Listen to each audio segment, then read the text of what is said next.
Le président de la République du Cameroun, à la personne de Paul Biya, avait été invité à Paris pour les événements des Jeux olympiques qui s'est tenu il y a quelques semaines. Donc, après cet événement, il a tenu un discours pour la commémoration du 80e anniversaire du débarquement de province. Pour ceux qui ne connaissent pas l'histoire, ceci veut dire que il a tenu un discours pour rendre hommage à ces Africains qui sont venus en France pour lutter contre la libération de la France face au joug allemand pendant la Seconde Guerre mondiale. Il rappelle à la France le non-engagement qui avait été pris à la fin de cette guerre en insistant sur le traitement qui avait été subi par les tirailleurs, c'est-à-dire ces Africains qui étaient venus en masse en France pour aider la France à se libérer de l'envahissement des Allemands dans le territoire français. Je vais donc vous laisser regarder la vidéo. Et ensuite, comme d'habitude, nous ferons la synthèse. Bon visionnage à vous. Mesdames et messieurs les chefs de délégation, mesdames et messieurs, je voudrais de prime abord remercier le président Emmanuel Macron pour l'invitation qu'il a bien voulu m'adresser afin que je prenne part au 80e anniversaire du débarquement de Provence. Je voudrais le remercier également pour l'accueil chaleureux qui nous a été réservé, ma délégation et moi. Je salue ensuite votre présence ici. Vous tous qui avez effectué ce déplacement pour vous retrouver en ce lieu inauguré en 1964 par le général de Gaulle, alors président de la République, en présence de nombreux combattants de France et d'Afrique, à l'occasion du 20e anniversaire de ce même débarquement de Provence.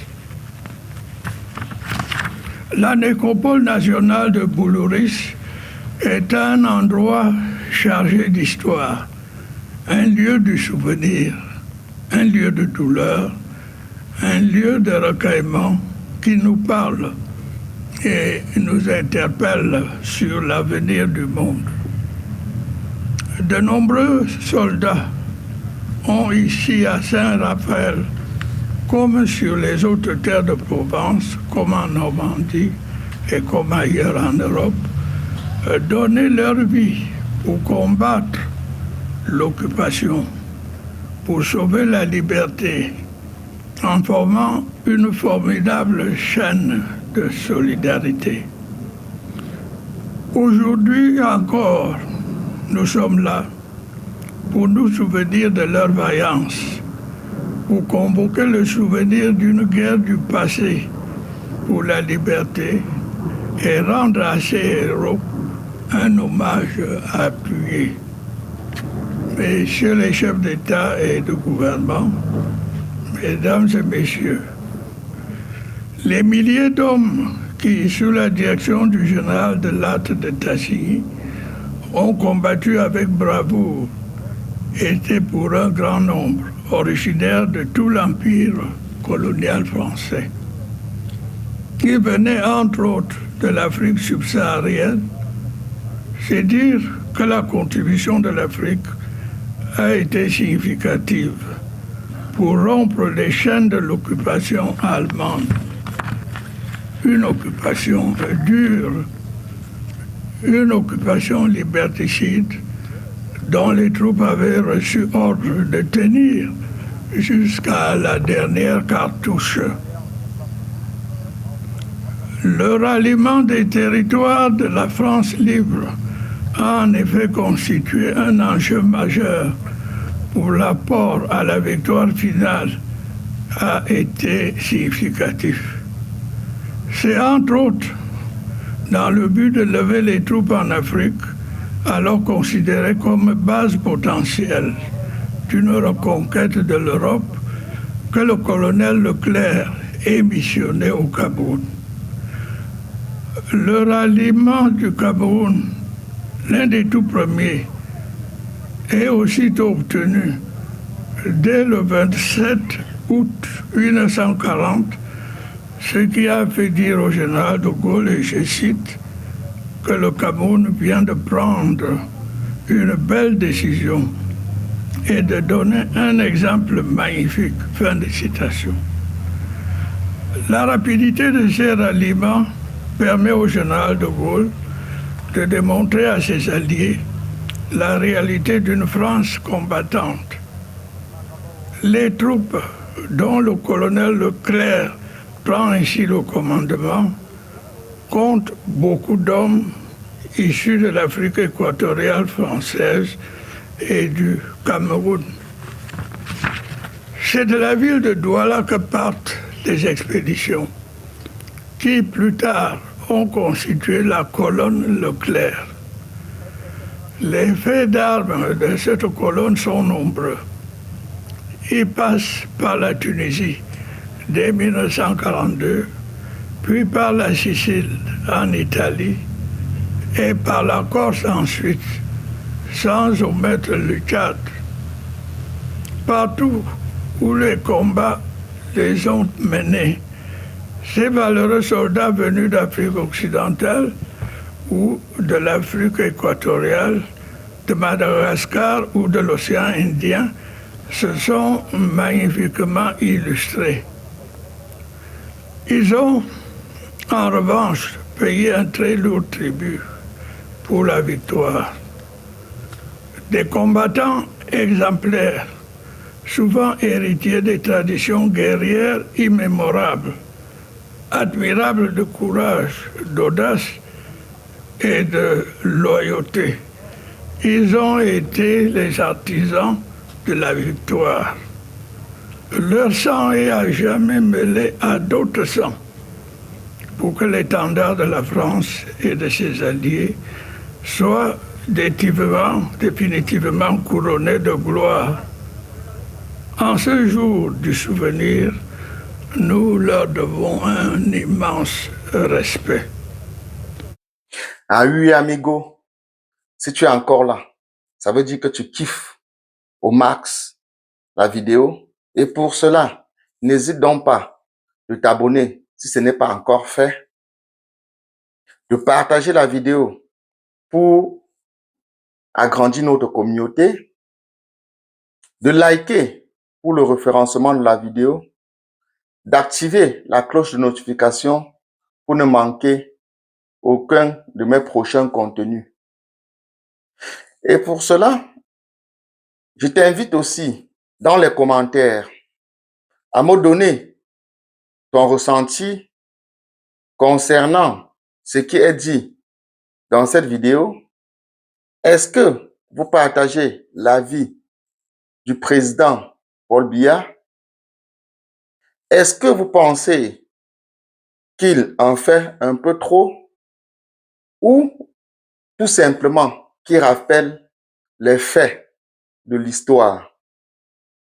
Je vous lirai dans les commentaires. Bon visionnage à vous. Messieurs les chefs d'État et de gouvernement, Mesdames et Messieurs, il n'y aurait pas eu de victoire alliée sans l'alliance sacrée des volontaires, sans la contribution des autres peuples, sans les étrangers, sans les Noirs et autres tirailleurs. Cette lutte a été menée ensemble pour défendre les valeurs et les idéaux universels de paix et de justice. Elle exprimait une vision de l'homme et du monde qui nous est commune. Au nom de celle-ci, Nous avons ensemble combattu côte à côte. Cette vision était respectueuse de nos différences, respectueuse de l'infinie diversité des hommes, des cultures, des religions, des civilisations. Cette vision-là reconnaît à chacun de nous un droit égal à la dignité. La solidarité exemplaire qui a ainsi prévalu reste et demeure une leçon précieuse que nous devons perpétuer et transmettre aux générations futures afin d'éviter les erreurs commises par le passé. J'ai pour ma part la conviction que la solidarité internationale et une meilleure prise en compte des attentes et des intérêts d'autres pays, particulièrement ceux du Sud, ramènerait dans le monde d'aujourd'hui une plus grande paix. C'est aussi cela le sens de notre présence ici. Nous nous retrouvons en Provence, vous le savez, pour convoquer le souvenir d'une guerre du passé et pour rendre hommage aux héros de notre histoire. Seulement, la guerre que l'on pensait à jamais éloignée frappe de nouveau aux portes de l'Europe. Elle est désormais plus proche de nous. Des hommes se battent à nouveau à quelques heures d'ici. C'est dire que les organisations internationales et le système mis en place au lendemain des deux guerres mondiales et davantage de la Deuxième Guerre mondiale reste et demeure perfectible. Oui, les fantômes de l'esprit de revanche, la violation flagrante de la souveraineté des États, l'intolérable mépris des peuples ressurgissent du passé pour s'imposer dans notre quotidien.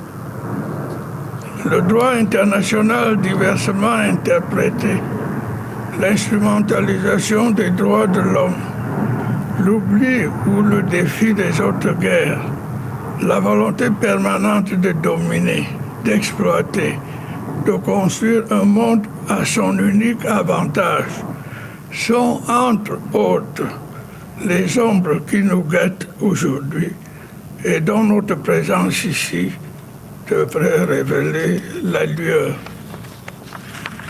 Cette commémoration doit aussi pouvoir mettre en exergue notre responsabilité collective dans la préservation de la paix et de la liberté dans le monde. Il nous faut trouver des réponses aux questions et causes qui sont le terreau du terrorisme, de l'injustice, de la crise de confiance qui s'observe vis-à-vis du multilatéralisme pour espérer faire vivre la concorde et rendre le monde plus sûr. Presque partout, la grande question reste et demeure de savoir si nous devons capituler devant le pessimisme de l'inévitabilité de la guerre ou si nous pouvons encore bâtir un avenir plein d'espoir où les guerres appartiendront définitivement à l'histoire. Malheureusement, la géopolitique et la géostratégie mondiale restent dominées par la course aux armements. La construction des blocs fait son retour. Si rien n'est fait, le monde se dirige de nouveau vers une ou plusieurs guerres aux conséquences incalculables. Face à cela, le Cameroun, pour ce qui le concerne, a de tout temps fait recours au dialogue, aux solutions concertées. Il a fait de la résolution pacifique des différends la clé de sa démarche pour faire échec à la guerre et résoudre des conflits. En définitive, je veux ici saluer l'organisation de cette commémoration qui constitue une excellente occasion d'encouragement de la solidarité entre les nations pour construire la paix et faire face ensemble aux grands problèmes de notre temps. Je vous remercie de votre aimable attention.